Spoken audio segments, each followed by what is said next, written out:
Did you go for the Valentine's Day Air Max 90s?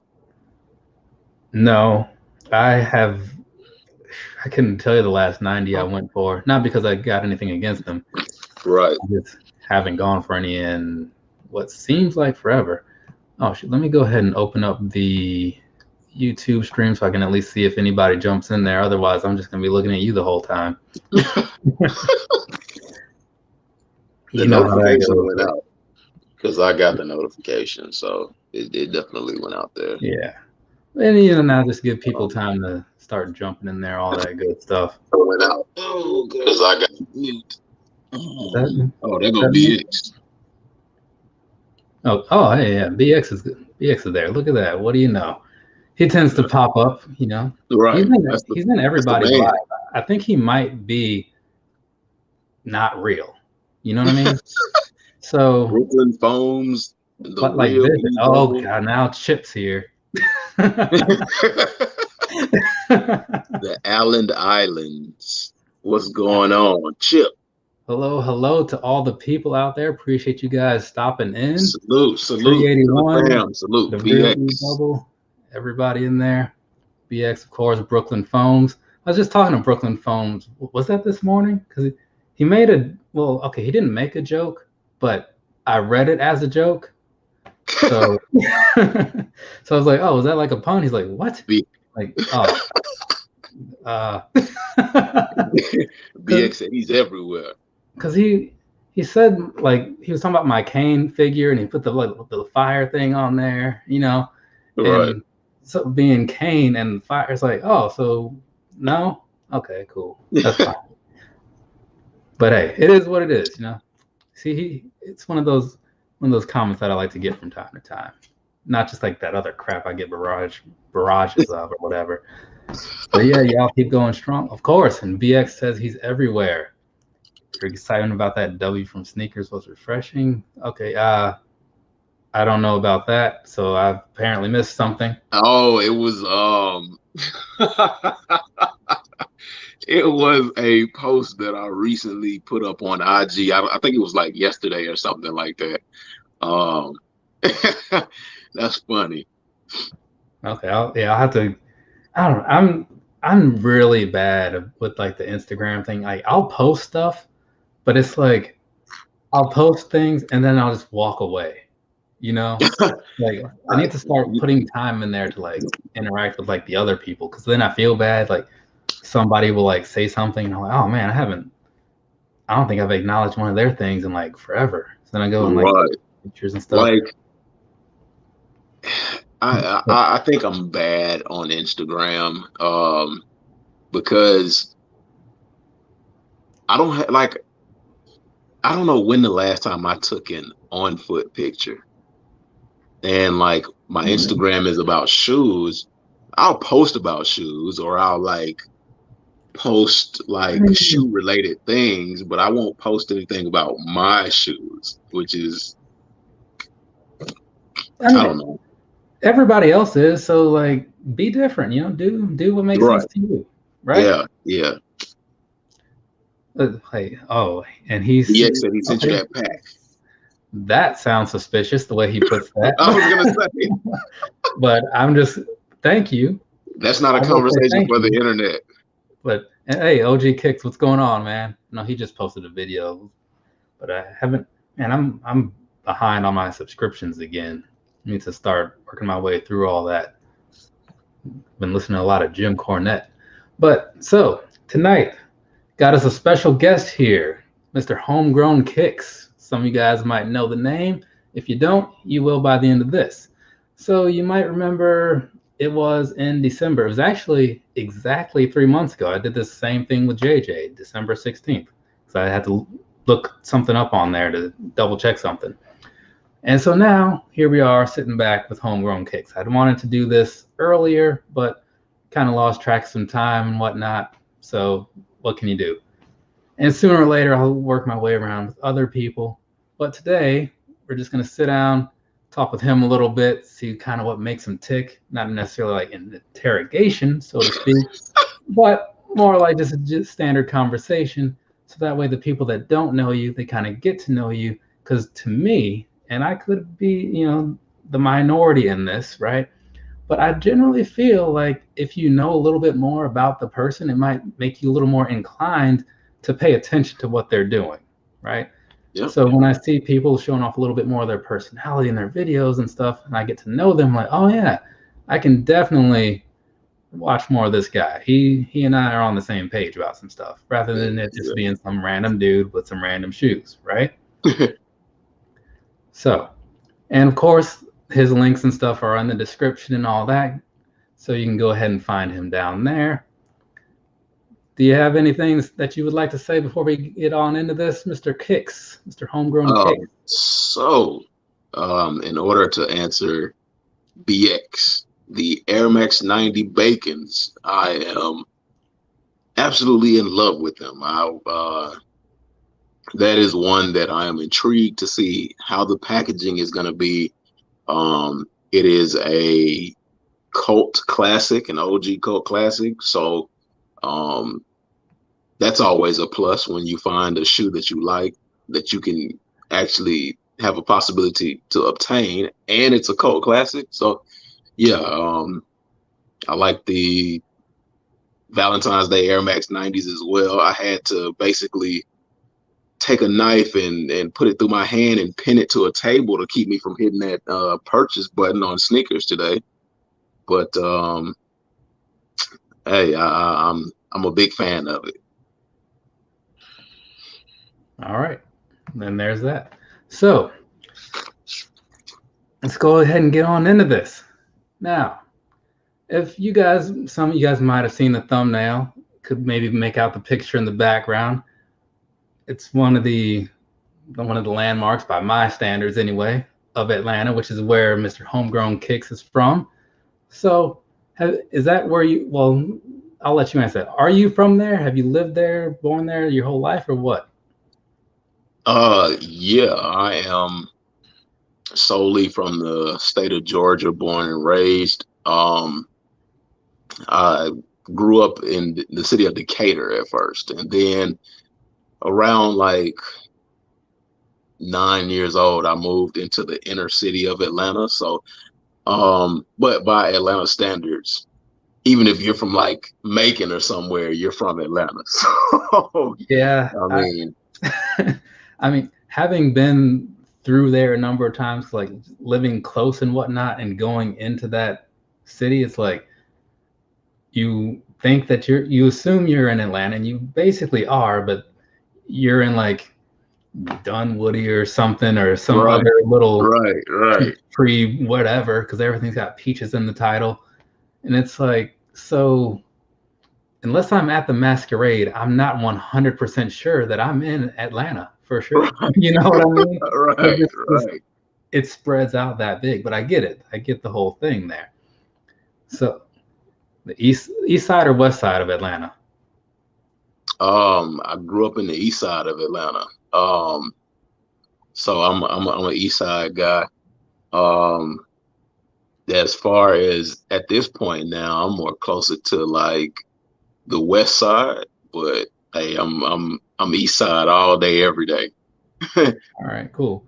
So you ever think about heading out anywhere else, or you good just kind of living it out over there?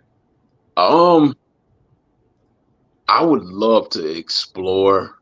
As a matter of fact, like the last vacation I had, it really got me wanting to, move and try something different. But with current situations, I don't know, But yeah, I've always thought about, just even if I didn't move, to like temporarily go somewhere and explore something different for a while, just get outside of the state of Georgia. Yeah, and I get that. I mean, because again, like I didn't live there, but I would usually just go over for concerts and stuff like that, or Right. meet up with friends, going out of town or whatever, that lived over there. So for me, I was cool with the city, minus the traffic at times, but like the music scene, that was what kept me coming back. Right. Yeah. Yeah. Atlanta is a huge music scene. A lot of people know it for hip hop, but it's also big for R&B, jazz. A lot of prominent artists come out of the city of Atlanta.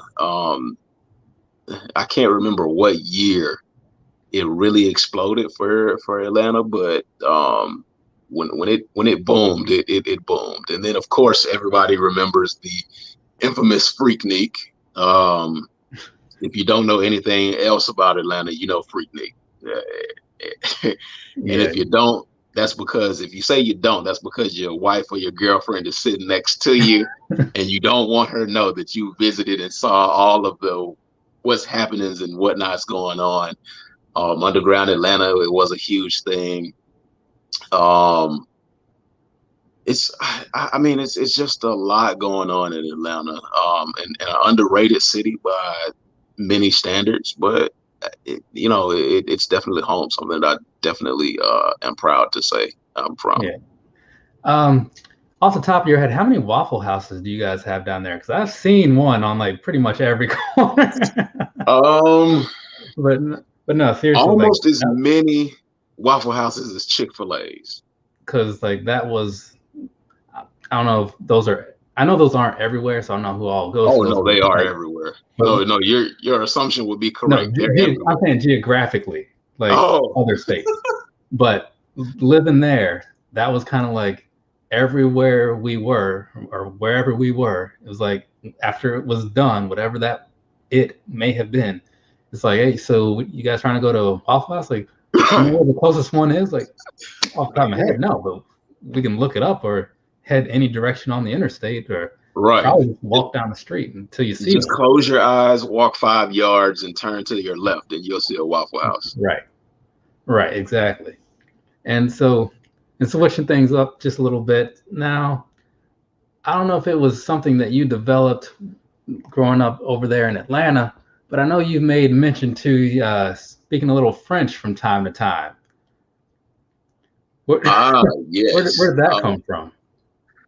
Well, that actually came from um, I've been, you know, speaking French since I was maybe like in the second grade because it's part of our curriculum. Like in elementary school, you have to have some kind of foreign language. In middle school and in high school. You had to have some kind of foreign language. I don't know what it's like now. Um, and I haven't been in school in a while, but yeah, I basically ended up with French from elementary school, middle school, up into high school, except for that one time where I got in trouble and I ended up taking Spanish, piano, and guitar. Hmm. Wait, are you saying like Spanish, comma, piano, comma, and guitar, or is that like Spanish piano Yeah, and guitar? Spanish, comma, piano, Okay. comma, guitar. Okay, because I know it's like they got like Spanish guitar stuff. I was like, is there Spanish piano? Like, I wasn't quite sure there, so I Right, wanted to ask right, a right. little Yeah. clarification. But personally, I never got too deep into the other languages. I did do a little bit of Spanish one in seventh grade, like right down the street, basically, and then again in 10th grade, Spanish one both times. So Right. I'm really good at speaking at like a 4-year-old level. But Yeah, that I was not anymore. But that's where nowadays, I was with basically Spanish. I took Spanish one. I think it was maybe like 3 weeks of it, and then moved on to something else. so what? Okay, so what else? Moving on after like high school and all that stuff, finding other things to do with your time. What all else were you getting into that you can talk about? um, After high school, I kind of because like growing up, I've always been into a whole lot of different things. I'm always trying to learn something new. So whatever it was that I tried, I was pretty good at it. I did fencing for a while. Nice. Was invited to the Olympics for that year to participate in that. Um, I did the Boy Scouts growing up. I've done a lot of things. But after high school, I ended up going to school for engineering, working on cars and things like that, and keeping my focus on hands on and things like that. Yeah. Yeah, I had those like those vocational classes. Is that what you mean? Well, I Um, mean, that's what we called them when I was in high school, because there was the main school building, and then behind that was like this separate building where you would have like the mechanic classes, the cooking classes. I was over there for networking and electronics, so people were learning like trades. You know what I mean? oh yeah, yeah, yeah, yeah. No, I actually went to college for engineering. Okay. Yeah, yeah. All right. And enjoyed that for a while. I really enjoyed that. Um, and then wow, so many years have gone by. Like things just started to blur. But they ended up doing a lot of different things afterwards. Doing a little bit of traveling and then kind of working my way back to where I am now at this point. So, what are some places that you travel to? Um, for a while, it was mostly local. So, Okay. like when I say local, I mean like in the within the U.S. So, I decided to like visit places that I've never been to, like Texas, Florida, things like that. You know, just to see different places. But again, recently I took a trip to Africa, which was my first out of the country trip, Oh, and that's sort of. yeah, yeah, it was a big one. And I spent a little bit of time in Amsterdam.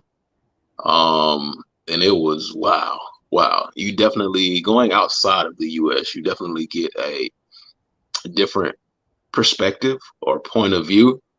And you know, if you don't think much of where you live now, step outside the country and it'll definitely change like your views. Yeah, and I'll vouch for that. I've done a little traveling myself. I was actually just talking about that in a video that'll pop up at some point in the future.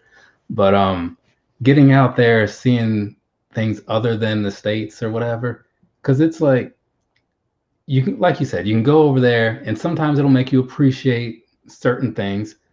Other times it might have that other effect. You might be like, man, like, why don't we have this? Like one of Right, my, and I know it's different in different places, but the first time I really used saw like big public transportation systems to where you could rely on those to go anywhere in that city, region, right. whatever, that was like crazy to me. You know what I mean? Because Yeah, growing up yeah, in Iowa, you're not doing that. You know what right, I mean? right. It's just not how that's working. But Have you ever been to New York? No, I haven't been to New York. I don't hear very many good things about New York. I'm sorry, you know, no disrespect, but I've never been to New York. I've actually thought about it once or twice, but I don't know. I don't know. So and y'all know any good places to suggest?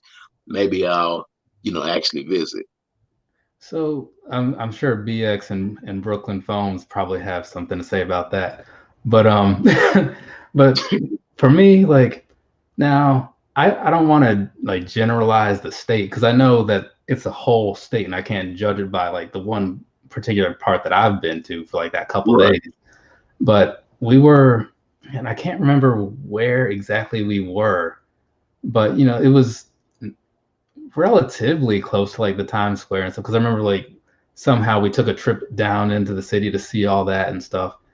And it's probably different right now, but it's like crazy crowded. I'm not a huge crowds guy, you know what I mean? Right. Kind of Right. like to just Right. not do that. But I have heard that there's also some places, maybe in like the northerner part of the state or whatever, where it's a little more open, not such a city sort of situation. So if I was to go again, like I might consider that, but it's not about me. So Right. of your travels though, like where else out there would you like to check out that you haven't quite made Um, it to, and for what reason? um, I would definitely like to visit Japan, um, and see the tech side, and just see everything in general, like, Yeah, and kind of intermingle with the culture and things like that. Because um, as far as I can remember, I've loved like Japanese anime and yeah. things like that, and I and know and you're a just big fan of that, so that's why I'm wearing this Japanese friendly Omega Kenny Omega Mega Man shirt. all right, You know, all like a right. dress for the occasion. But And just being a fan of just like electronics and video games in general, because that was another thing that I wanted to do. I wanted to be a game designer. But yeah, you start looking at things like that and you realize being a game designer is extremely expensive, it's yeah, it can and then be and not taxing. everything helps pay for that. So you got to kind of try to figure out a way to balance all of that out. But I would like to visit like England, the UK.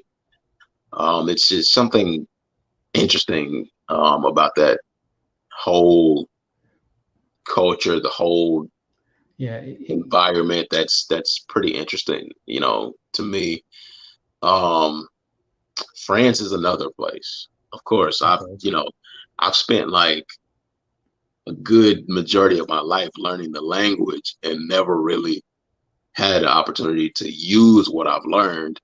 And just through teachings, it's always been like a point of interest. Um, Ireland is another place. Uh, I can't exactly tell you why I want to visit Ireland because, as you know, I found out it's a not very big place to visit, but I mean, I hear it's Well, beautiful. because Ireland, that's where what's that thing called? With the steps, the Giant's Causeway. I think that's in Ireland. Okay. So yeah, I've seen parts of the world. So I've seen some of those places, and because like going off of what you brought up, I mean Japan, that's a given for most people, right? Right. You want to Right. go over there, just everybody hears about Tokyo. I've never been myself. I went to Osaka once for a wrestling pay-per-view because Wow. um, bought some tickets probably from the Yakuza because apparently that's how that works. But he was a nice dude, so he didn't rip me off too much. One of those times when I had to do the resell thing. But Right. after looking up the yen conversion, of course, he's like 80 or 80,000, whatever their denominations are, and I was like, is that good? Like, how much do these tickets even cost? Right. You know, Right. it's a very weird 5 minutes for me. But so there, and then you brought up England. England, I could see that because it's like such a huge mix of people because people Yeah. come from different areas Yeah. like Yeah. around the UK. You know what I'm saying? Yeah. So you'll see all kinds of different cultures there. So yeah, and to an advantage, right? You would be able to speak the language for the most part. Yeah. That's true. Though England English has some twists and turns in it that do take some getting used to, but yeah, hey, you'll probably be cool with it. Right. Right. But yeah, it's to get out and see things like that's. I think that's what a lot of people want to do. I mean, not everybody has the means to do it, but seemingly you've been able to at least get to some places, go Yeah. and Yeah. take something away from that. So, did you take much away from like? Because I know you started off saying you'd gone to Africa. Like, would you take out of that? How was that trip? Um. It. How can I put that? It's extremely different, but not necessarily different in a bad way. It is definitely different in an unexpected way. Um, they are behind in a lot of things, But from what I've understood is that's because the government keeps them behind like that. Um, there's a lot of dirt, and I mean they do have like cities like what we have in the States, but I would never drive around there. I can guarantee you that because it's basically a free for all derby. Like they have streets, they have traffic lights, and they use none of them. Like the traffic lights forever flash as if to just say, okay, they told me to put this up here just to say that, we have traffic lights. We don't really use them, but I mean, I don't see how people drive in Kenya at all. But the people are very friendly, um, welcoming. That's one thing that I really picked up. I definitely enjoyed that. It felt homey to say. So that was a really good feeling. It felt welcoming because you know how you can go some places and you just feel out of place.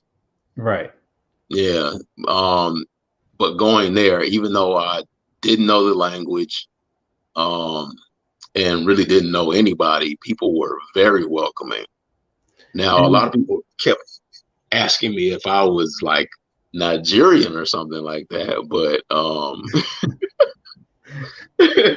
but I mean, other than that, no, people were very open to communicating things like that. I had I think like the weirdest experience I had was like I had women offering to buy me drinks. And I'm like just random women willing to buy me drinks, and then like my tour guide got pulled over by a police officer and had to pay them off, and I'm like, what? Wait, what? Am I like? I'm like, okay. What kind of world is this? But I'm like, hey, okay. But I learned a hard lesson about like their metric system. It did not dawn on me that they used Celsius and not Fahrenheit until it was time for me to wash my clothes. And then the place I was staying had a washing machine, and I'm just like piling my clothes in there, and they were my colored clothes, and I'm looking like 16 degrees Celsius. I'm like, that's pretty cold. Let me go to the highest setting and throw my clothes in there. And I'm looking at the wash like 15 minutes later, and it's steaming. And I'm like, what? And I look at it again, and I'm like, see, oh my God. And I look, and like my jeans have bled onto like my shirts and things like that. But you live and you learn. Yeah, that's one of the things about like going to other places. And so you talk about like going somewhere and feeling like very welcomed. Like I went to Russia once, and that was probably the place where I felt like the most welcomed. And it was weird in a way because it's like, yeah, of the places I've been, like that wouldn't have been the one I'd expect to be like number one. It's not like I expected to be hated, but people are like, oh, hey, it's like, hey, it's like I'm just checking in at the hospital. It's like, oh yeah, cool, man. It's like, and I'm like, yeah, right. know. And then of course, like with being one of us, if you will, being in certain places or whatever, people might like look at you because like sometimes they'll think that you're somebody else, right? Like, is that so? Like, because like if you kind of look like maybe some actor or something, they might be like, oh, that could be such and such. Like, no, I'm just Tristan. That's it. But I'll tell you like my little, well, it wasn't like a story on your level, but a lesson I learned was the second time I went to Canada. Because the first time I went, somebody picked me up, and I walked around the city for a while over the next few days. So I was confident going into it the next year. And that's where I went wrong. Because I get there, and like my other friend, he's landing around the same time. So I'm like, okay, hey, I'm landing at like 3, you're landing at 4. I'll just wait for you at the airport, and then we'll meet up and we'll make our way to the hostel. It's the same place as last year. What could go wrong? Right. And like I have a cell phone, right? And he lands and he's calling me because like there's one arrivals terminal. And so I'm sitting there just kind of waiting, and I'm seeing people after people, and then it kind of dies down. I'm like, I wonder where this guy is. Then my phone rings, right? And so I'm like, well, let me answer this. I'm pretty sure I have some kind of international calling plan, maybe. I mean, it's ringing, so it must work. Right. And so I answer it, and he's like, hey, I just landed, but I'm not seeing you. And so I tell him where I am. We keep doing this back and forth thing, right? So he's like calling me like every 20 minutes, like, wait, now I'm by this. Are you by this? Like, yeah. And then I'm walking around looking for him, and my phone rings again. And I'm like, hey, man, like, I'm by this. I'm not. And then the speaker goes off, right? The same, just normal airport things. Right. And he's like, hey, man, like that you hear that speaker, right? And I'm like, yeah. That's like, I'm standing like right next to it pretty much. He's like, yeah, I'm not hearing any of that over here. And I'm thinking like this man's got to be in another airport or something. We come to find out there's like 2 sections of the airport, like one you have to take a train to. Yeah. And we were lost in this airport for like 2 hours, right? We eventually get to the hostel. People are like, dude, like even that was a mess because we got on the subway. No, we got on a bus, right? I bought my ticket for like, I don't remember how much I paid because I didn't really know their currency. They said something. I gave them a bill that matched it, and then they gave me some coins back, and I was just like, clearly one of these coins has to be worth like 10 American dollars or something. And so I go and I find him later. I'm like, yeah, this is where you got to get the ticket. He's like, man, that's a lot. I'm like, yeah, I guess, but it's what we need, I suppose. It wasn't. We were totally wrong. Like, we paid like $20 almost. Wow. And we could have paid like $2. Anyway, we get on this bus. And we're going, and then we're like, oh, hey, we're supposed to meet Chris and he said he was going to be at the subway station. So we'll get off at the subway station, see if he's in there, and then we'll just walk the rest of the way to the hostel. So we go into this subway. There's a million people in there. We're at this point probably like maybe 3 hours late. And so, so we're like, if he's in here, we're never going to find him. So let's just leave. So we left. And then I look up on my little map thing because, again, I'm using my international plan to see where this hostel is. Right. Long walk. We probably landed at like 2. It was like 2 and 3 or 3 and 4. By the time we got to the hostel, it was like 6 or 7. You know what I mean? And people are just like, thought you guys landed at like 2. It's like, I mean, we did, but we did. Just know that. Wow. So then all that said and done, I get back to America. I get my next phone bill that next month, hundreds of dollars, because I do not have an international calling plan. I was using data. I'm using phone. Man, it was bad. It was very bad. Insane. Yeah. That is insane. Learning experience, though, You're right. That is I think that was one of my biggest things when I went over to Kenya was make sure that you've got international calling. I had it. It didn't work great. And I had a conversation with my carrier, but I mean, I can thankfully say I didn't get charged out of the wazoo for phone calls. Oh, yeah, because you do not want those charges. Like they are, man. It was like I don't know what it was. And this was 2007, so it wasn't like I had a phone like today where you can be doing everything. Because otherwise, I would have been in there like streaming music and all this stuff. I had a Trio 750, from Palm, and it was like the highest tech thing you could probably get at that point next to an iPad. But man, I was just like, yeah, guys, I know where we're going. Just finding our little maps to everywhere we needed to go. Right. It was rough. But again,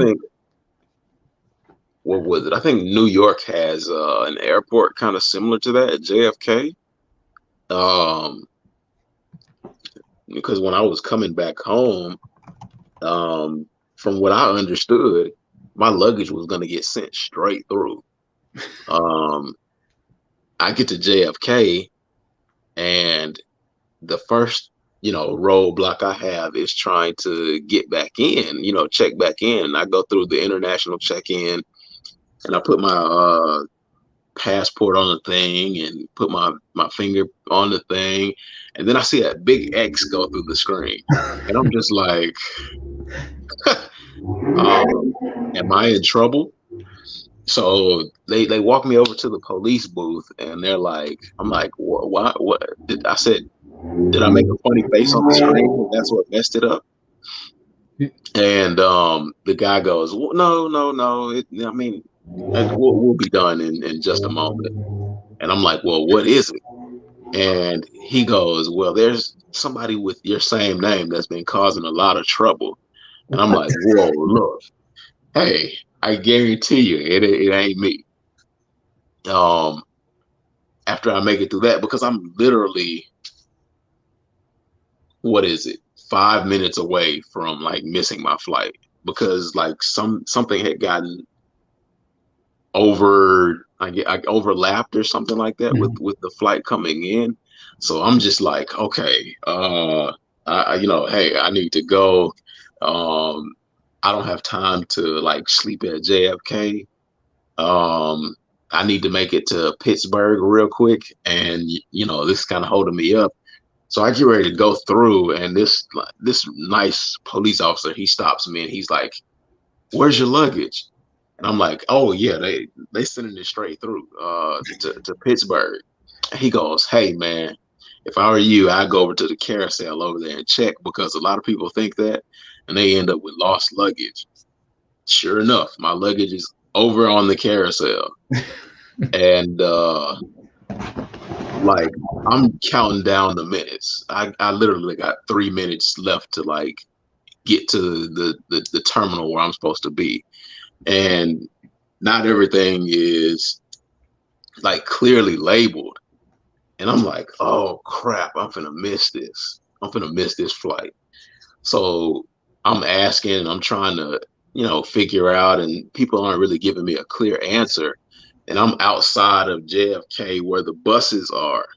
And I'm looking, and I don't see exactly where I need to go. And somebody finally says, oh, well, you got to catch this bus to get to the other side of the airport in order to get to where you need to be. And I'm like, are you kidding me?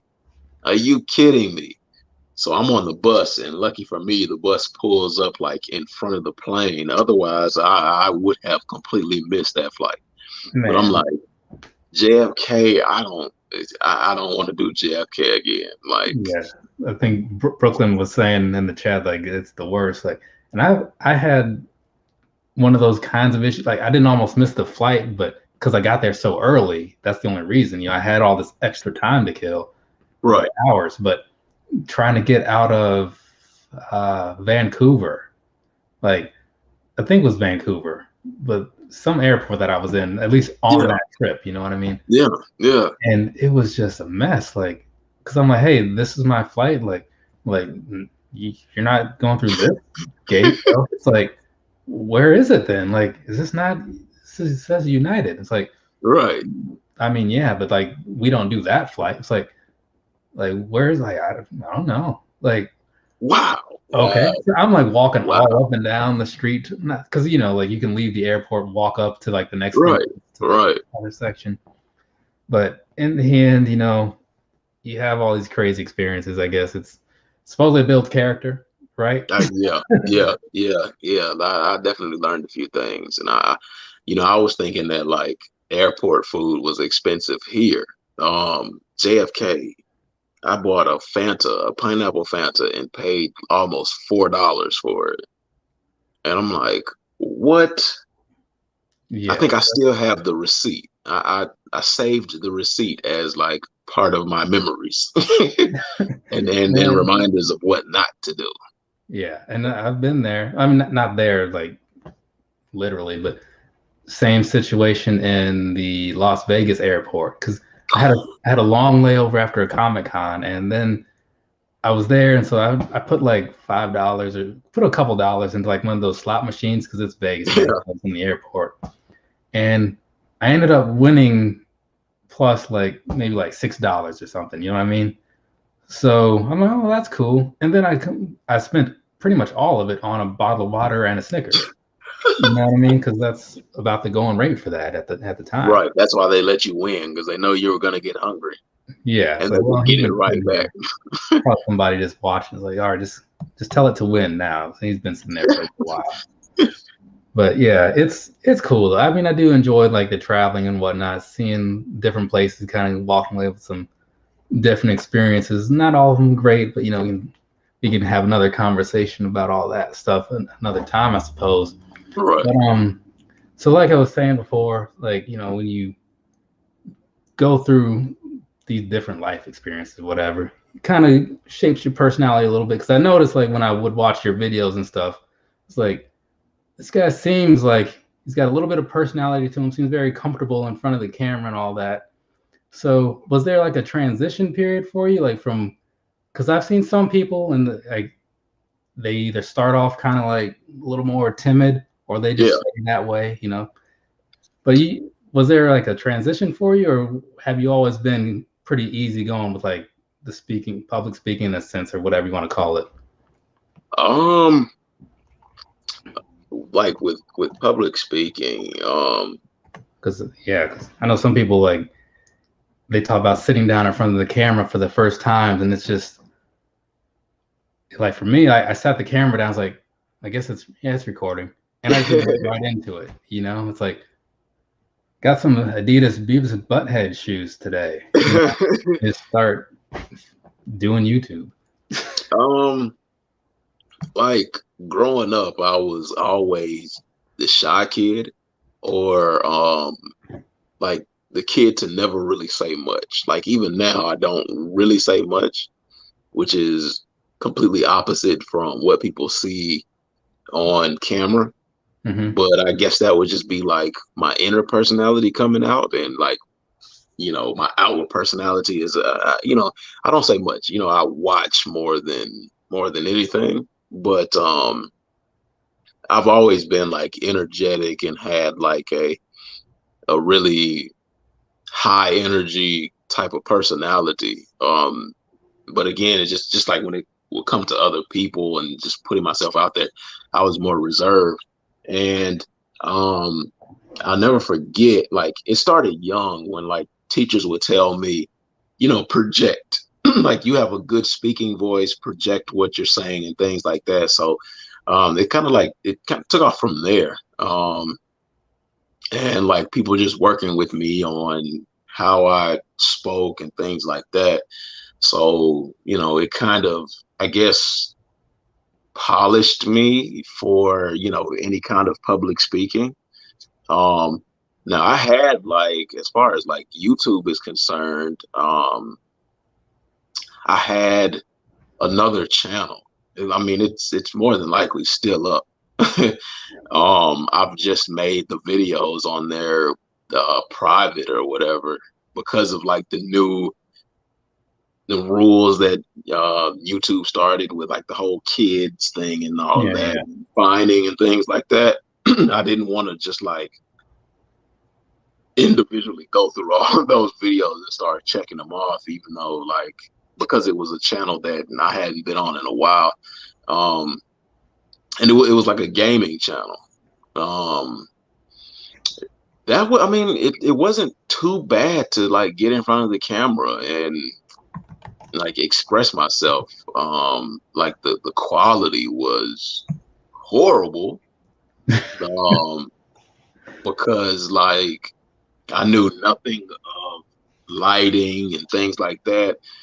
I mean, like if I had to compare it, I would have to compare it to like the early stages of YouTube, like the quality in terms of like the Mm-hmm. early stages of YouTube when you would see like a lot of fuzzy pixelated videos and things like that. It was basically about like that, but in the modern era, because I started that channel maybe 6 years ago, 7 years ago. It might be longer than that now, but let me see, when was that? But it was pretty easy. I I mean, of course you have like the first level of, I guess, jitters in terms of what people might think, but for me that was really easy to get over. Like once Yeah, I did my first video and I uploaded it, I said to myself, whatever people think is what they're gonna think, and you can't control that. So and I get that because like once they get there, they'll see your videos and then they'll kind of get an idea for you and if they care to experience more of that or not. Like right, for me, right, it was I've never had a problem speaking. I don't know where that comes from because if I don't have to talk, if I can just sit there and be quiet, that is the option that I'm taking pretty much every time, right? right, But when push comes to shove, like I can do this no problem. And like people have like commented on that before when I've had to do like when I've had to speak and give like when I would teach or when I'd give like briefings or whatever, people like, oh, you can do you do this normally? I'm like, right, no, I happen to know English right, right. and I'm have an just idea of what ready. I'm talking about. So it is what it is. But when it came to like the YouTube thing, I just those first ones, I didn't think much of it. It was a little weird in a way, just sitting and talking out loud in a room by yourself, essentially. Right, But if you look at like my first videos, I think there was probably like I don't know, like the first 10 to 15 I recorded over the course of like 2 or 3 days. And then right, I just put them all out there all at the same time because I figured if anybody finds this channel somehow, I want them to at least think that this is a legit channel and has been around. So I need to have a couple videos out there. I right, didn't want to put right, one out there and if somebody finds it and they're like, this is it? How do I know this is going to he's even going to be here later? So that was kind of like right, a power move. You know what I'm saying? Hey, right. what's going on? Appreciate you stopping by. That's a Yeah. really good banner idea for that old channel. Wow.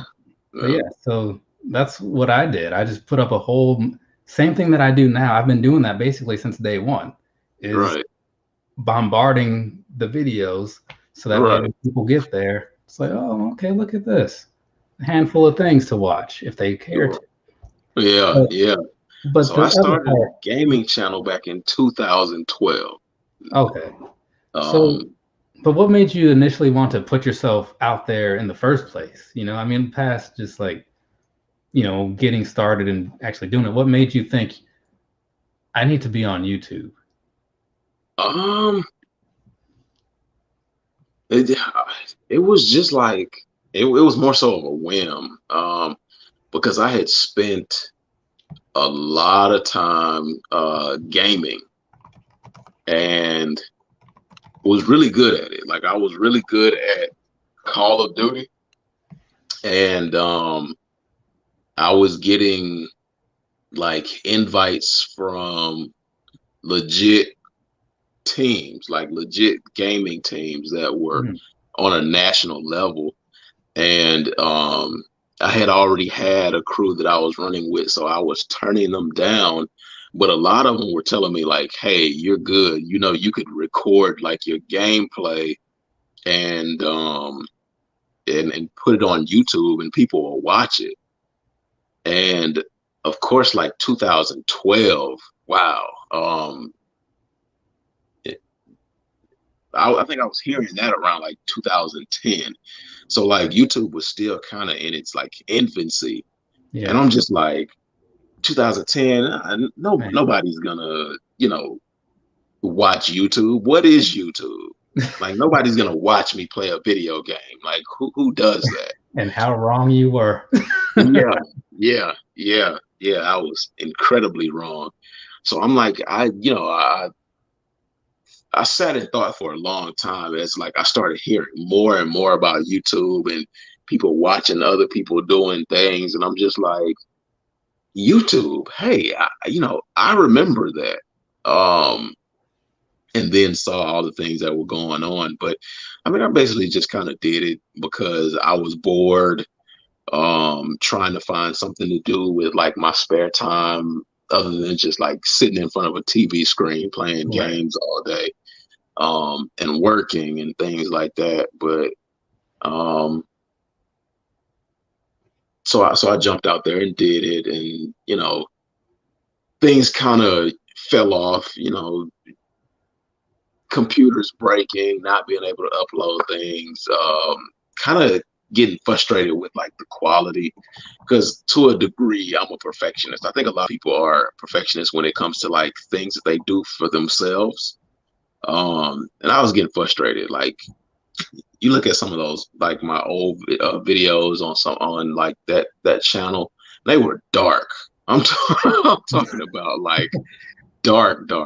And when I started realizing how dark they were, like, I was trying to use everything to try to lighten it up, like use the ceiling light, or um I was literally recording videos in front of my TV. Like, my TV is here and Yeah. my camera is sitting on top of the TV, and my laptop is here in front of the TV, just to kind of get like a backlight from the TV to try to like brighten up the quality.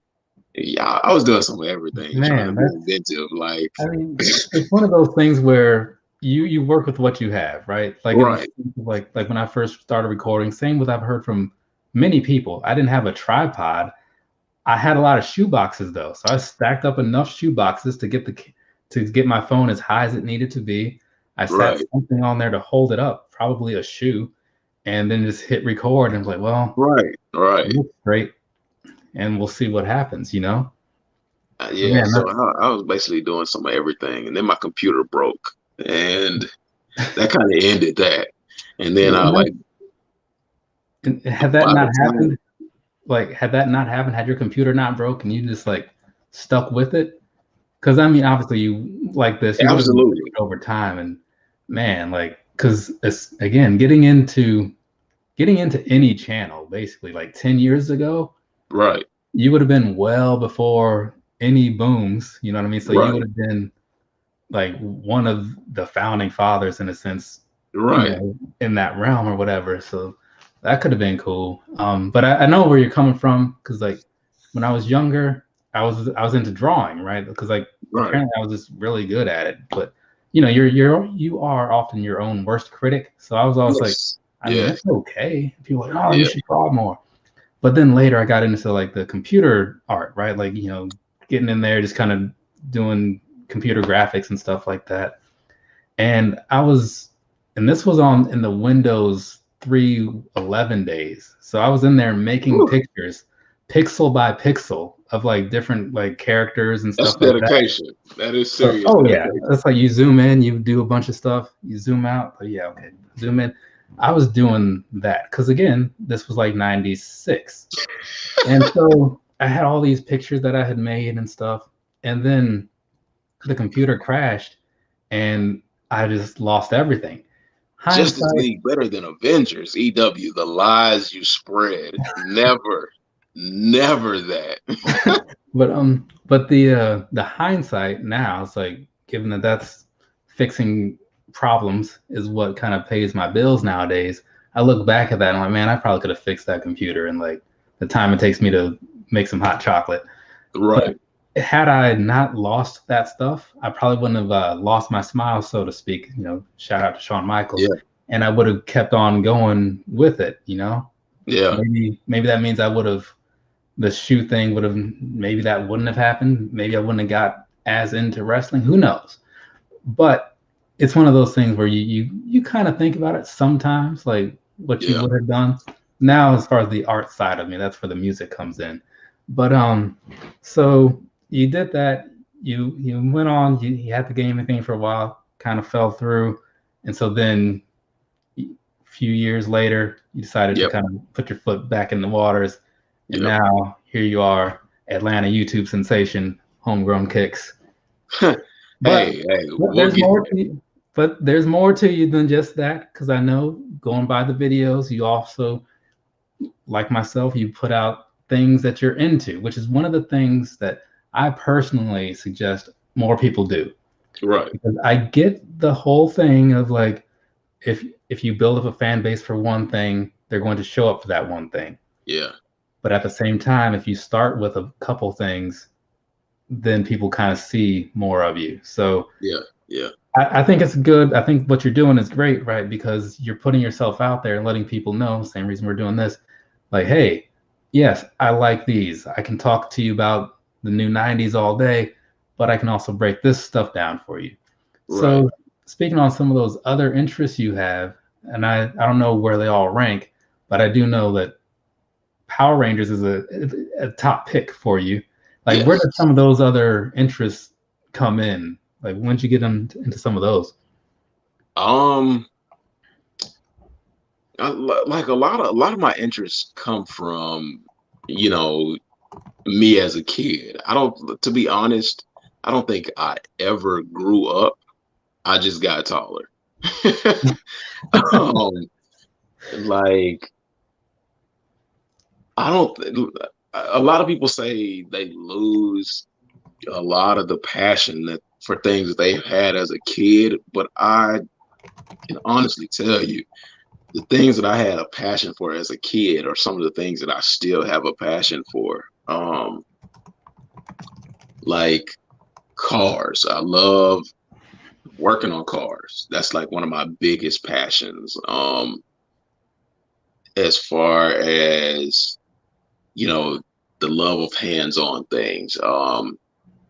I really enjoyed, well, I still do enjoy Legos and things like that because it kind of ties into my need to work with my hands and the engineering mindset and building things that I've, you know, that's always been there with me. Because as a kid, I used to take stuff apart, put it back together, or if I took it apart, I would study it and try to figure out how it worked. Um, Power Rangers, that's a real big thing for me. Like that has consumed like a large portion of my earnings over the decade. Um, it is, man, because I was a kid in the 90s. And of course, Power Rangers was the booming thing in the 90s. When Power Rangers hit, every single show wanted to be a reiteration of Power Rangers. Um, and of course, I love the classic stuff too. You can't forget about like Captain Planet and other cartoons, Ninja Turtles, Batman, um, stuff like that. But Power Rangers was the really big thing, and it kind of like stuck with me. As far as how would I rank them, man? Yeah, I mean, and I'm not That's kind asking of you to rank playing them. devil's advocate right there. I just know that when we talk, like certain things come up, you know what I mean? Yeah, And sometimes it's like, because for me, when people say like, oh, what's your top five of this or your top five of that, your like favorite artists or, you know, favorite places to eat, it's like 1 and 2 might actually be realistic right, sometimes, but right, 3, 4, and 5 are just the other ones that you like and can probably be interchanged on any given day, right? right. So like when I look at my top interests, it's like, yeah, if I was to name 5 again, like wrestling and music are like 1 and 2, like depending on the day, probably Right, right. music is first most of the time. But once you get to like 4 and 5, whatever those might be, then it's just like, yeah, whatever. So Fancy TV. Here's one for you. You've got the Legacy Collection Morpher, but which one do you have, and which version do you have? Because there was a mistake. Then there was a second one that didn't hit well with the consumers, and then you have the sixth Ranger Morpher. So which one do you have? I'm interested. You know, I can tell you probably more about that than I can shoes, and I can tell you quite a bit about some that's how shoes. I feel. Because like, and I don't know if you fall in the same. Well, it seems like you do. Like, I buy shoes, but like I have a hard time like selling myself on the idea that I'm an actual like sneaker guy, right? Yeah, Because yeah, yeah. I don't have that same passion that a lot of people Right. have. I have a casual interest at best, and I just happen to have. I'm not saying like I've got just money coming out of everywhere, but I happen to be able to get a lot of the things that I want. Not Right. all, because that'd be nice, but I'm just able to get a lot of the stuff. So Oh, it's like, Chill Town. Thank you. Thank you. so people sometimes will think like, oh, you're a big sneaker guy. It's like, with the caveat. Let me explain something. So, but again, like, and much like you, had I started a different channel years ago, it probably would have been like music reviews or something like that. And Right. maybe that Right. would have taken off. But now it's like, we do this, but also when we get on the lives, we'll have some talks about the other stuff, Right. and like you say, like, you like the Legos because like you like to kind of work with your hands. Right. For me, like with the I'm more of a thinking guy. I don't like to do a lot of like working with my hands other than like the typing, sure. But I like thinking things through and seeing them play out. So when I was in high school, I got into programming like C++ and Java, Visual Basic, all these things, you know what I mean? So that way I could just sit in front of a computer and type a bunch of stuff and then like, Right. hey, this thing is going to calculate random things based on what I tell it to do. It's like, I remember showing my mom like some program I had written on a calculator. I'm like, hey, look, like if I do this and this, blah, blah, blah. She's like, okay. Yeah, yeah, But that's so kind of the now, reaction that my mother had as well. My mother was more like a book person, so when it came to technology or building, for that matter, I'd tell her something and she's like, "Hey, that's pretty interesting, but yeah, what about those books over there? Go pick up a book."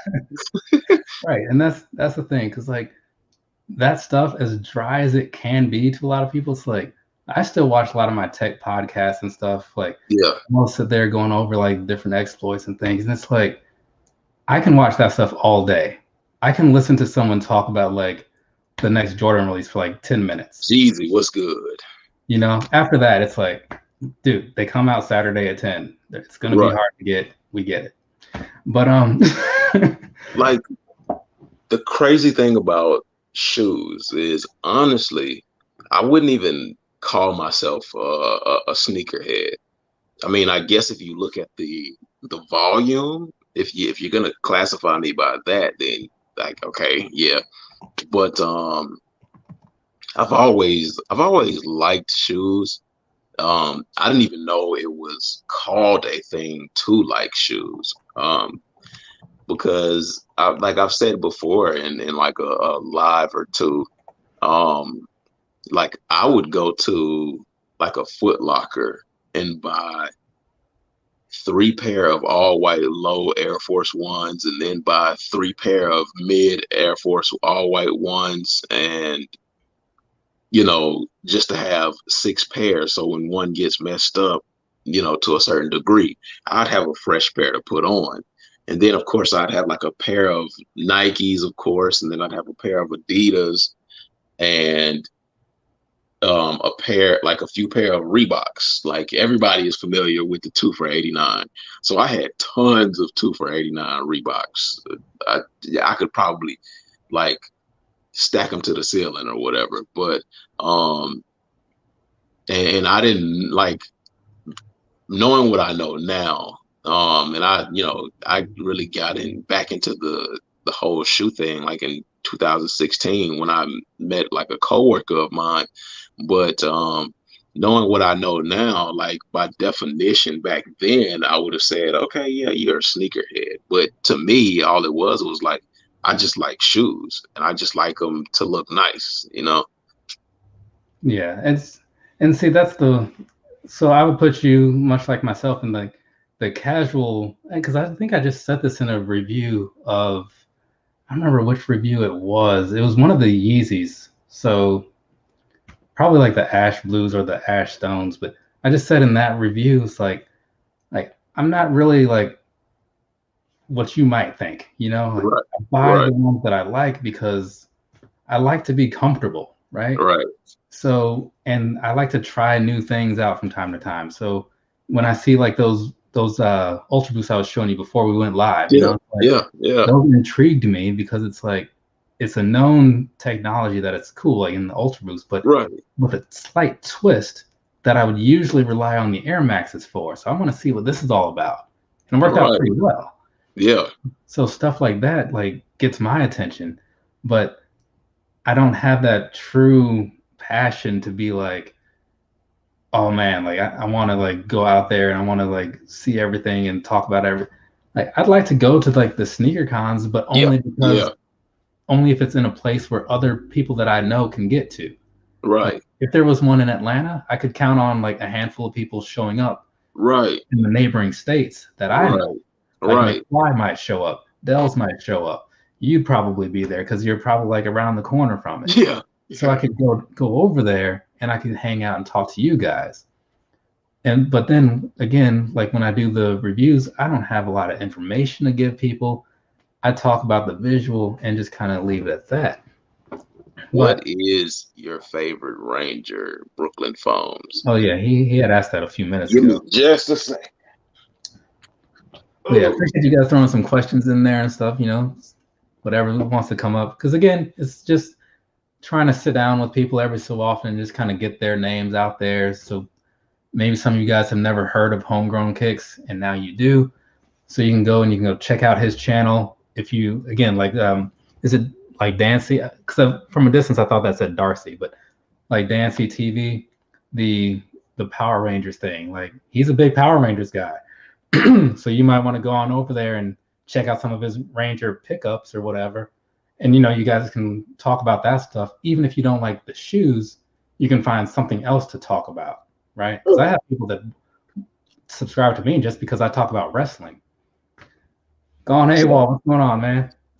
The Brooklyn Foams. This is my favorite Ranger, or more so my favorite season, Power Rangers Lost Galaxy. And that is the red Lost Galaxy Ranger. A lot of people's favorite is In Space. In Space had a lot of good things going for it, but for whatever reason, like Lost Galaxy was my favorite. And you're absolutely right. The Green Ranger was oddly evil for a kid's show, but then he softened up a whole lot. He really softened up. The Green Ranger had the turtle, right? He had a dragon. Who had the turtle? The regular Rangers had the turtle. Oh, okay. Because remember, like that turtle was pretty awesome. It didn't come up a lot, but I was like, man, this guy's got this big old turtle. Yes. That was pretty awesome. That would be season 2 when they had like the Thunder Zords, and that is Tor the Carrier Zord, and like the bad guys would always stomp on his back and his legs would collapse into his shell. At this, like, I think you've probably seen my whole Rangers collection because it's just a couple from SH Figure Arts. The Black Ranger, Green Ranger, White and Red, and I do have the Saba, Saba, like with the talking thing. It was a Comic-Con exclusive a few years ago, and I was like, I won a ticket to like purchase it, kind of like a raffle. It's the black and gold one. Dude, that thing's under probably a bunch of Ninja Turtles or something. I'll have to figure it out. And I'll pull it out later and like take a picture or something. But like, I do like the Power Rangers. It's just like the figures that I was collecting was the SH Figure Arts ones, right? So because like they made a lot of stuff. They made like the Dragon Ball Z things. They made my Freddie Mercury and Michael Jackson. I have an Undertaker from them as well. Did I get the cage? I meant to order that cane. I hope it's not sold out. Just remembered that. But there's a lot of brands that make multiple properties or whatever. So I try to not go too far down one direction, and just if I find a brand that makes a lot of things I like, I try to buy like a couple of everything. Right.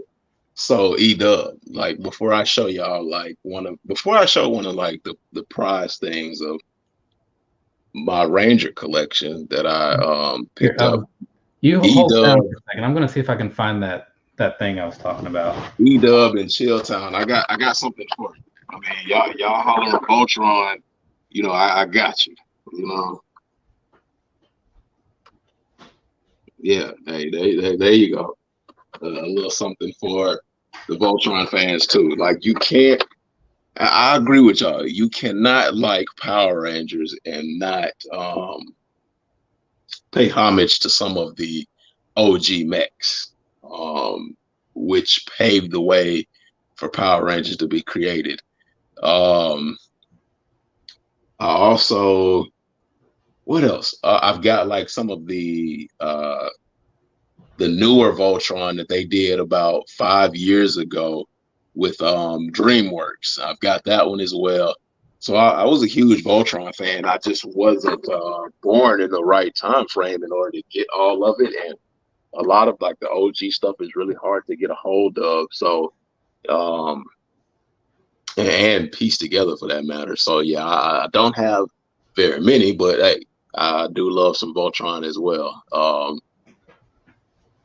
I've got some E-Dub. I've got some VR Trooper figures as well. Like, I mean, I'm not gonna dig through it to pull it out, but I've got like VR Troopers. Some still in the pack, like sealed in box. So, yeah, I've got some VR Troopers. Oh yeah, it's from 2015. I don't know if you can really see that on there. Yeah, that's I wonder if that's the black one or if that's the regular one. No, it says right there, limited edition black one. Oh yeah, that one people in the Ranger community still go crazy for. Because I'm an admin for Facebook group called Power Rangers 365. People are paying in upwards to $1,000 for that. Are you serious? Yeah. I had no idea this thing was worth anything. Like I probably paid, I'd say in the 150 to 200 range. That sounds about right for retail of that, because but I know that some of those I got this little Lego, that Superman comic where he's like lifting the car. It's like the iconic one. Yeah. It's like really old, but they did a remake of that as a Lego set, and I bought that from Comic-Con one year. And that, at least at the time, was going for a decent amount because it only cost like $40, $50, but it's going for a fair amount over that, probably even more now. Zoids, yes, I definitely remember Zoids. Used to watch it on Cartoon Network all the time. I'm a huge Gundam fan. Honestly, y'all, I could go down this road of like different cartoons that I have action figures for and things like that. I could go down that road all day. I've probably got like action figures that from cartoons that y'all can't even remember, like the Creepy Crawlers cartoon, the Goop Mandos, or Wild West Cowboys with Moo Mesa. What else?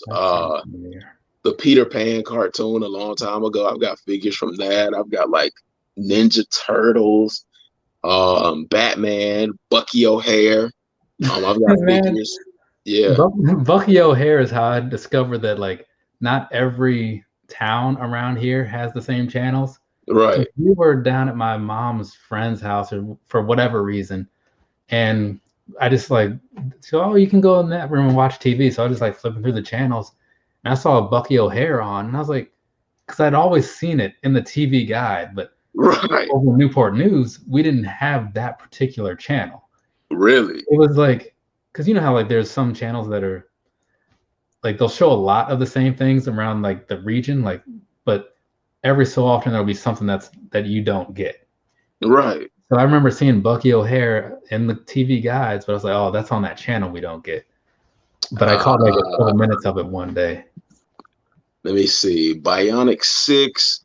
That was one of those times when I was not even old enough to see Bionic 6.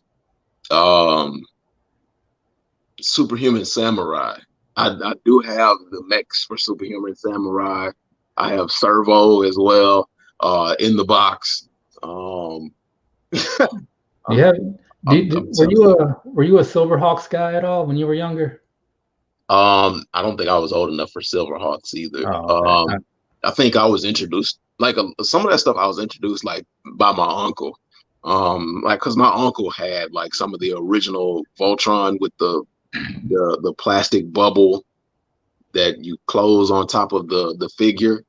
And Silverhawks was another one that my uncle told me about. But like a lot of other stuff, I kind of found it on my own. Right. Because I'm getting up there, but I'm not quite that. I'm not quite there yet. Okay, I got you. But wait, real quick, not to cut you off, but to the people that are here in the chat and everything, because I know a lot of people are obviously into this. I'm gonna have to put together another one of those lives where I talk about or where we talk about action figures. I can't do it this coming weekend, but maybe next weekend, because Sunday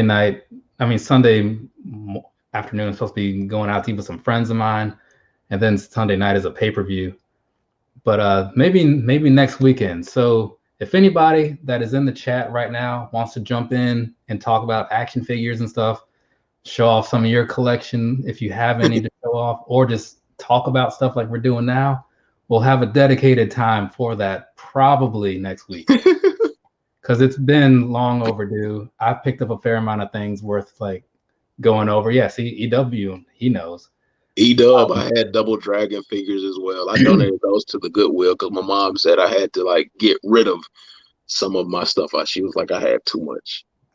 And on the subject of Fastlane, depending on what else I have going on that day, I might do a live like while that's going on, just talking about wrestling and whatever conversation people bring up, because the pay-per-views aren't always great, so sometimes you need a little extra something on the side to kind of keep your attention going. Right.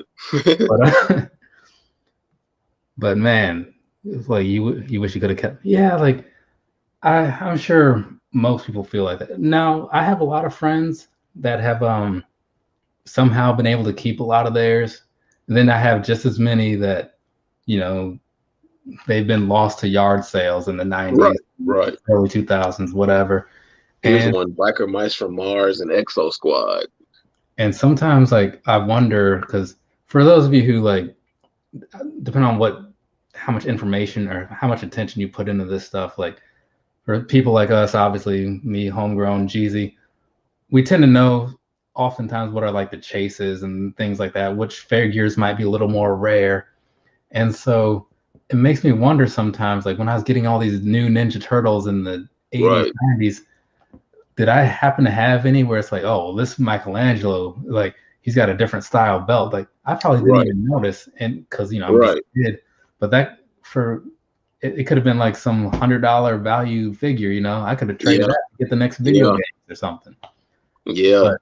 But, I've seen like Happy Meal toys that I used to have like doubles and triples of are worth hundreds of dollars, and I'm like, I would take those and just like swing them around and slam them to the concrete, or or just like toss them in the trash.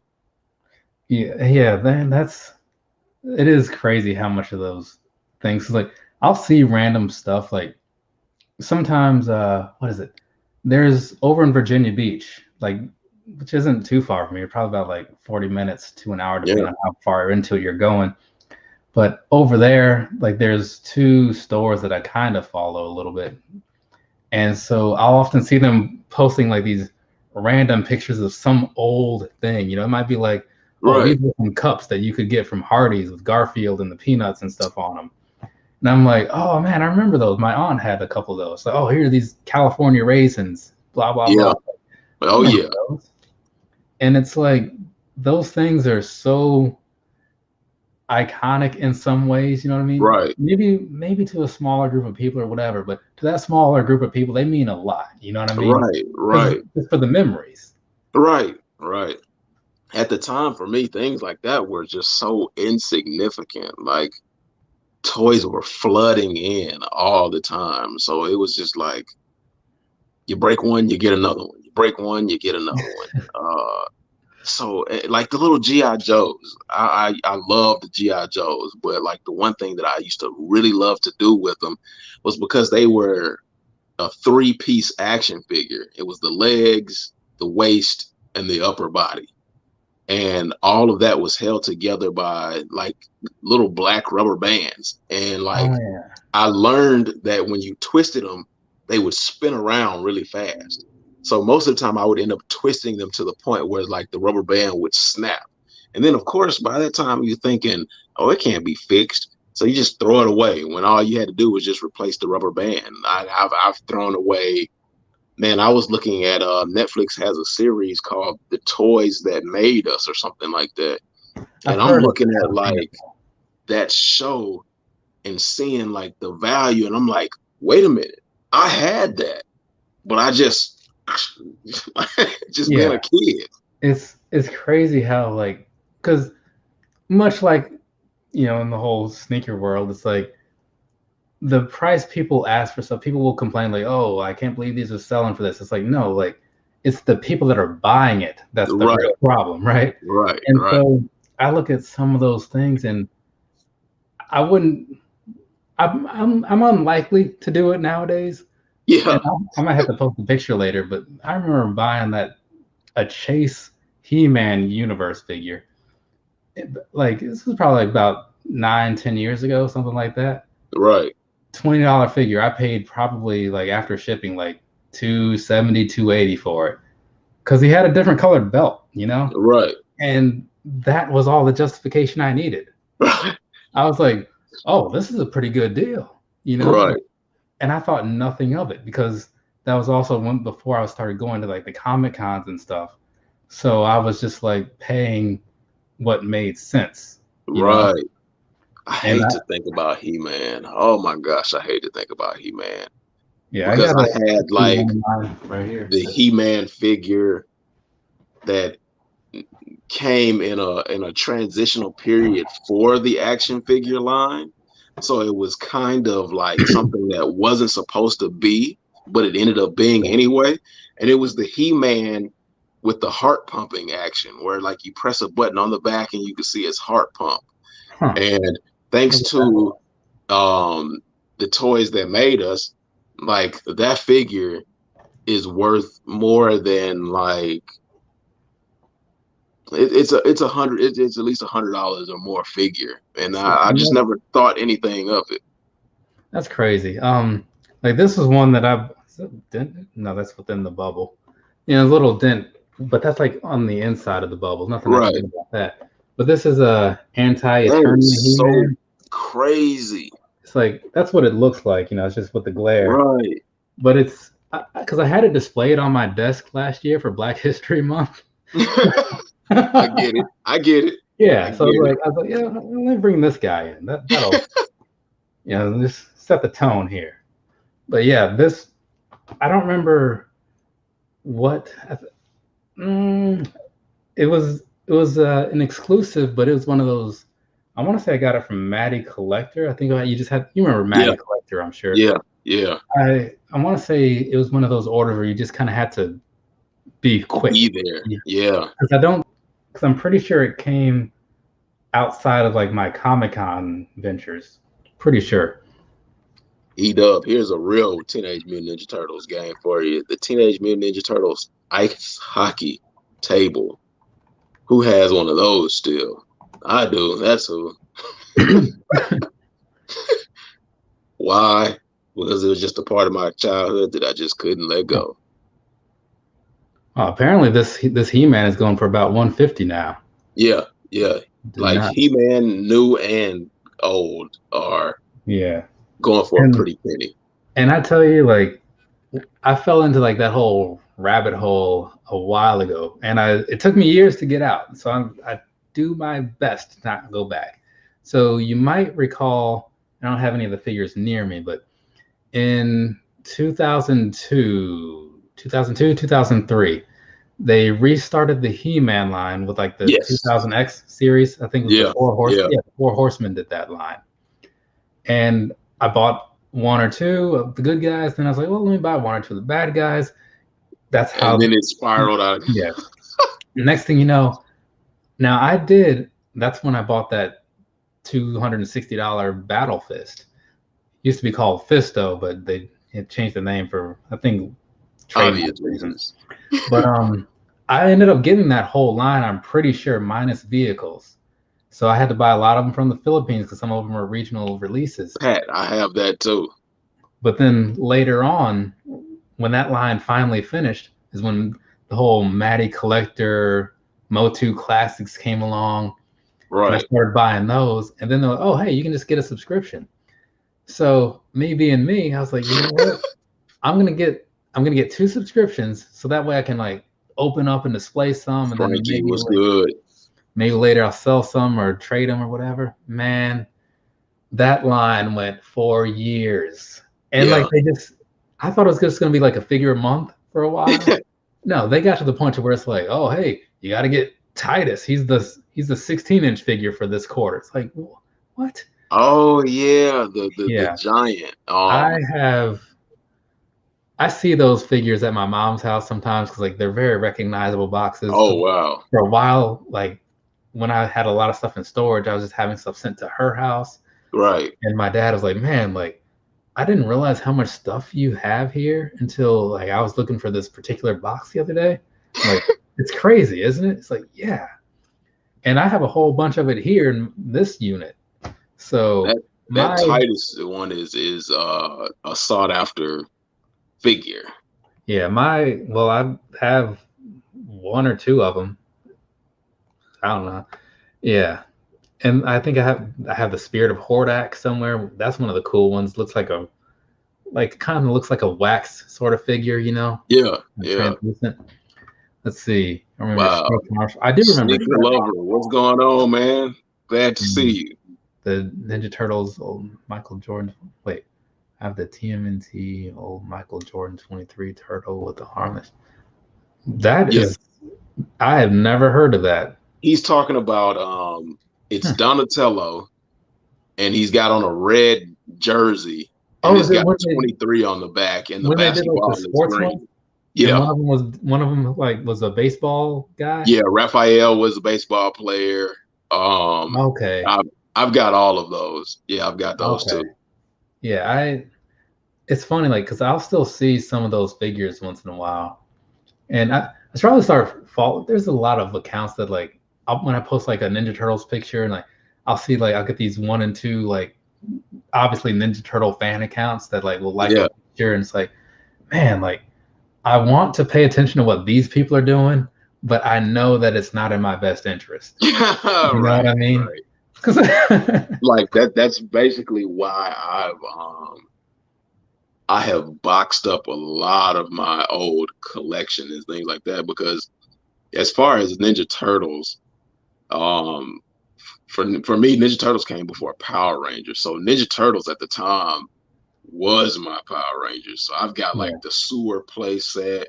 I've got like the monster truck. I've got like the turtle whack. Man, I've got Ninja Turtles for days. Yeah, the double barrel plunger gun.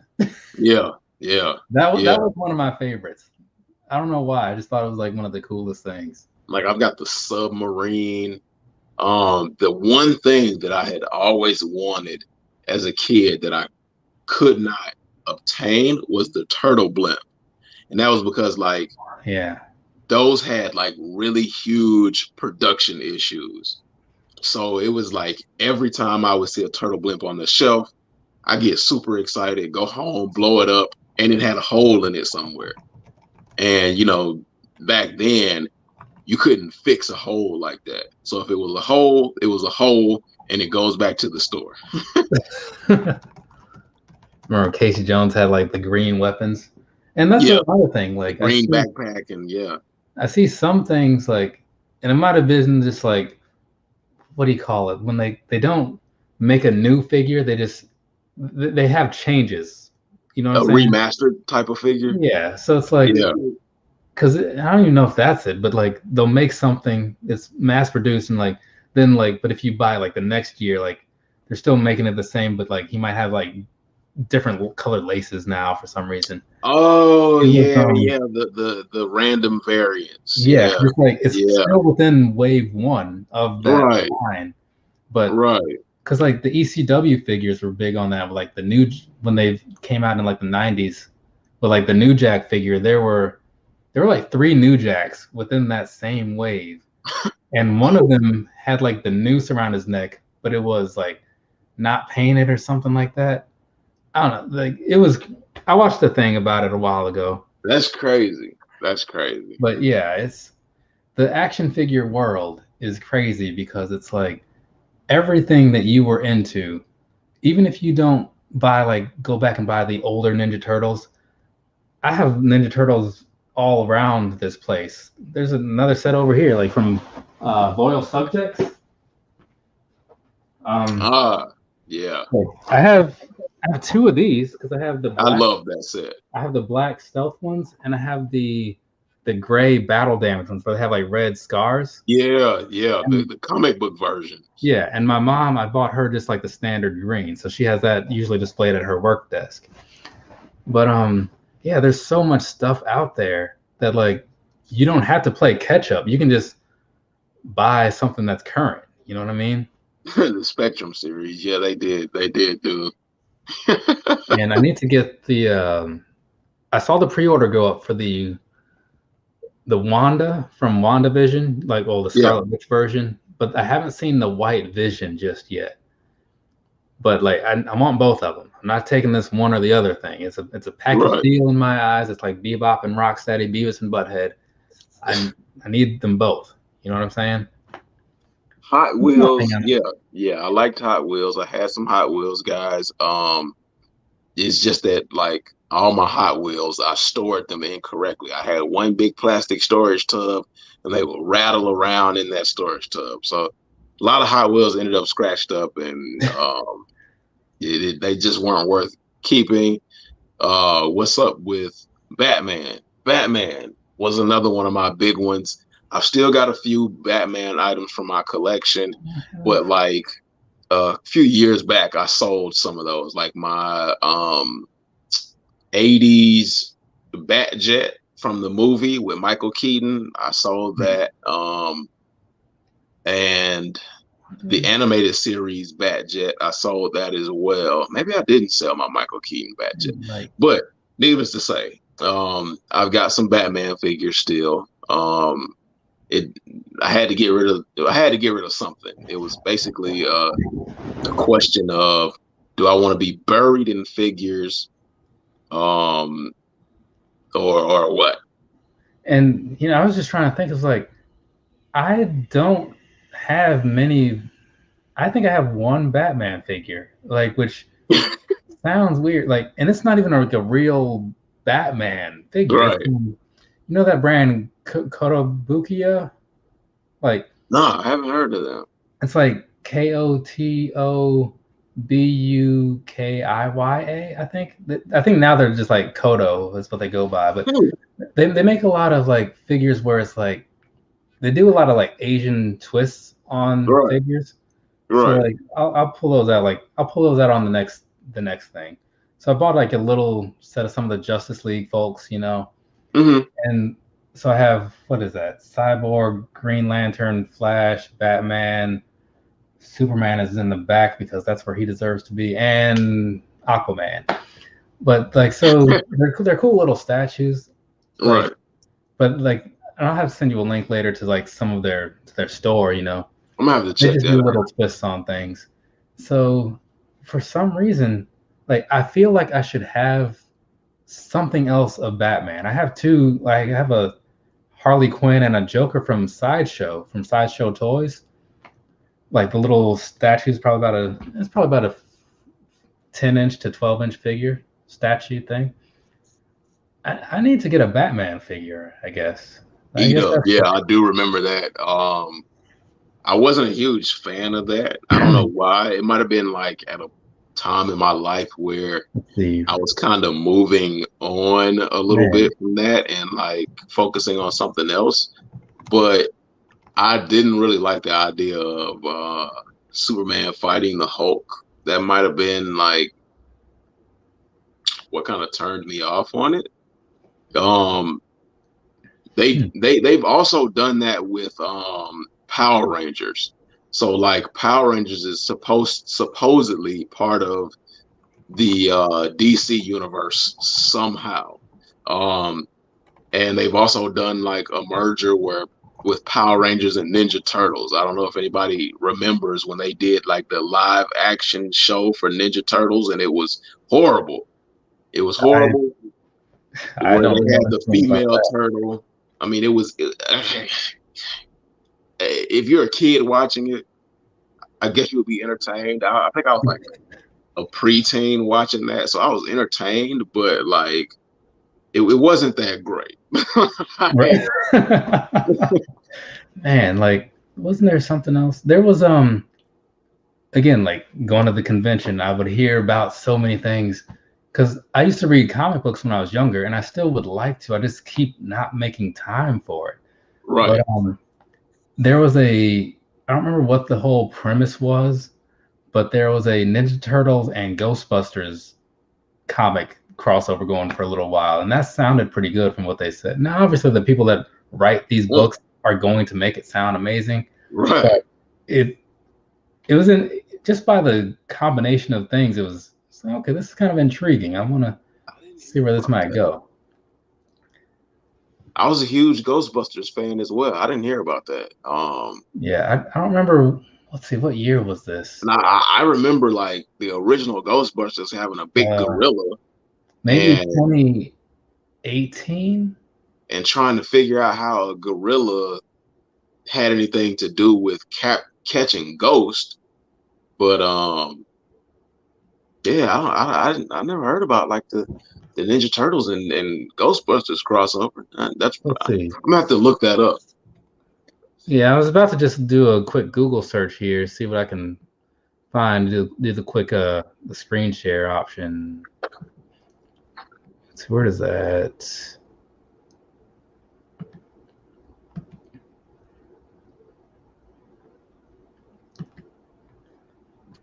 Yeah, so I don't remember when exactly this was.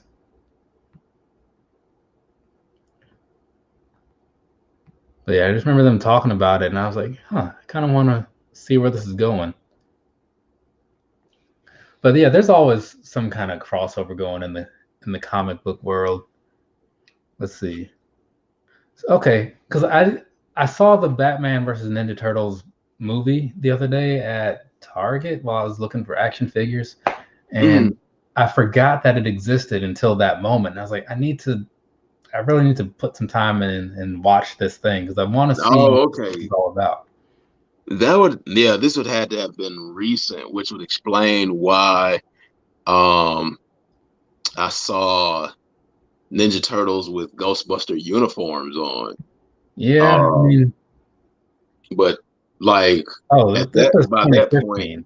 I So was kind of like when let's see, more than likely when this happened, it was at a point when I felt like they had ruined Ninja Turtles. And like I just yeah, this was at a point when I felt like they had ruined Ninja Turtles and I just didn't yeah. watch it because I was such a huge fan of Ninja Turtles growing up as a kid. Loved the first movie. Um Hmm. what was the second movie? I, Secret of the Ooze. I have Secret no of idea. I've never seen a Ghostbusters from end to end. but before we get too deep into action figures and things like that, like Power Rangers, this is like one of my um most prized pickups ever. I'm still trying to complete the set and I'm like too short of finishing the set. And if anybody is curious as to what it is, I think I've showed it before. What is that? Oh, but it is from the Sentai, which is the original Power Rangers, the Japanese version. It's called it's actually called Kyu Ryu Sentai Zuranger, and this is from the original. In the original Japanese show, they had plushies, and this is one of the Japanese plushies, and each one has a special function or feature. This one, the mouth opens and closes. They're battery operated. I've got 3 of the 5, and I'm trying to track down the other 2. But these are very hard to find. Nobody really knows what they are, unless you're explaining it to them. But yeah, these are really hard to find in good condition. And as you can see, it's so old that these are supposed to be silver, but the silver coloring has come off of it. I think I'm going to find some fabric paint and repaint it. But yeah, that's crazy. Because I do remember seeing that video from you. I feel like that was in like the earlier times of like, you know, from when I knew you and stuff. Yeah, this Batman Ninja Turtles, like visually, it looks to be pretty well done, right? It doesn't look weird like that Ghostbusters thing did. Oh, so that's why they did those figures as well. Oh, okay. I didn't even know about those figures. Yeah, because I would see them at GameStop all the time, and I'm like, why are there Batman figures in a double box with Ninja Turtle figures? Like, I was trying to figure out the correlation between the two. So, okay, I mean, that explains it. Yeah, interesting though. But I know not to cut everything short, but it's been good sitting here talking about everybody, you know, or talking about everything with everybody. But now, Sean, we were just kind of sitting down with HomeGrown Kicks here. He's a fellow YouTube guy, has been doing this for a minute, and I kind of wanted to take a little bit, you know. The idea usually sit down with somebody for like an hour or so, just kind of talk to them, see what's going on, why they are out there in the world, basically. Let them talk a little about themselves and maybe get a new fan or 2 along the way. So Chilltown said he did subscribe to you, so you're at least walking away with somebody new. Exactly. And I greatly appreciate it. And if that one person tells other people, then that's how this whole thing works out. So that means that I can count this as a success, and we had a good time. So double success. Right. Sean, as you can see, we started off talking about me, which I don't mind, and we kind of went down the rabbit hole of figures because as a collector, I've got a crap ton of figures. I mean, people were throwing shows out there, and I was pulling a figure from that show from every single corner, so it kind of got into a rabbit hole of figures. But that's neither here nor there. But again, it's good to see more than just what people might see on YouTube. You know, right. Just scroll through, you might just look like another shoe person until they they're really paying attention. Then they'll say, okay, well, he's buying some clothes, and he's buying some figures here. Right. Sure. But I was told by friends that just looking at me on the outside, you would not expect what you would find on the inside. You would not, expect to see a big quote unquote nerd, as they call it. Yeah. Thank you, Chilltown. Appreciate that. Because again, then it's good to just sit back and talk about something else once in a while. Just have some conversation and see where it goes. You know what I mean? Right. But we are going to go ahead and start kind of getting things wrapped up here because I work from like 6 to 2. So it means I got to wake up fairly early. Yeah. I'm there on the same page with you. 6 to 2. And You gotta get up and be there bright and early. But I will say, everybody in the chat, you all have been very engaging and extremely fun. I've enjoyed the conversation, the questions. If you've got any more questions, you know where to go. My name is right underneath me, HomeGrown Kicks. I talk about shoes, of course, on that channel. It's a shoe channel. But like I say in the videos, get down in the comment section below and let me know what you want to see. I mean, 9 times out of 10, if you throw it out there, I might have it or know a little bit something about it. I definitely like to be well versed in everything. I know they say, what is that? Jack of all trades, master of none. I don't really believe in that. But yeah, I mean, you ask and you might receive. Hey, you never know. Yep. There's more than meets the eye, to quote Transformers. Yep. And I'll go ahead and close things out real quick. But first, I will say, what was that? A couple years ago, I got to hear the Optimus Prime guy speak because he just came out of nowhere. Because it was a, what was it? It was a Q&A session after a Bumblebee panel. Right. And he's just like, gets up there out of nowhere, like with a whole bunch of fans.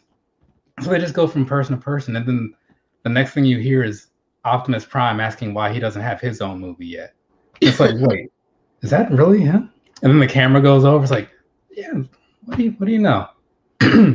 But so to the people in the chat though, again, like I said, I don't know, 30 minutes ago, I'm gonna shoot for next weekend, do this sort of thing kind of again, but we'll bring in some more people. And if you don't have to like sign up or anything, generally when I do my open lives, the link will be in the chat and then you can just join in that way. So just keep an eye on the channel because I can't say exactly when it would be, but if you happen to have some sort of inclination to be a part of that and you want to let me know what time works for you, so then I can try to work around that. You know what I'm saying? I like to work with people when I can. But yeah, so come on back. We'll talk about figures, show some figures or whatever. Absolutely. It'll be a good time. But for now, thank you to everybody in the chat that came through. I do appreciate that. You guys kind of help keep the conversation going. You see a lot of engagement there, which is always what you go for. It's also beneficial to me, like, since I don't have like a huge channel, because when you get like 50, 60 people in there, like things just scrolling by. This way I can look in here and I can see the messages on the screen and like actually respond to them without having to scroll back up. So definitely one of the advantages.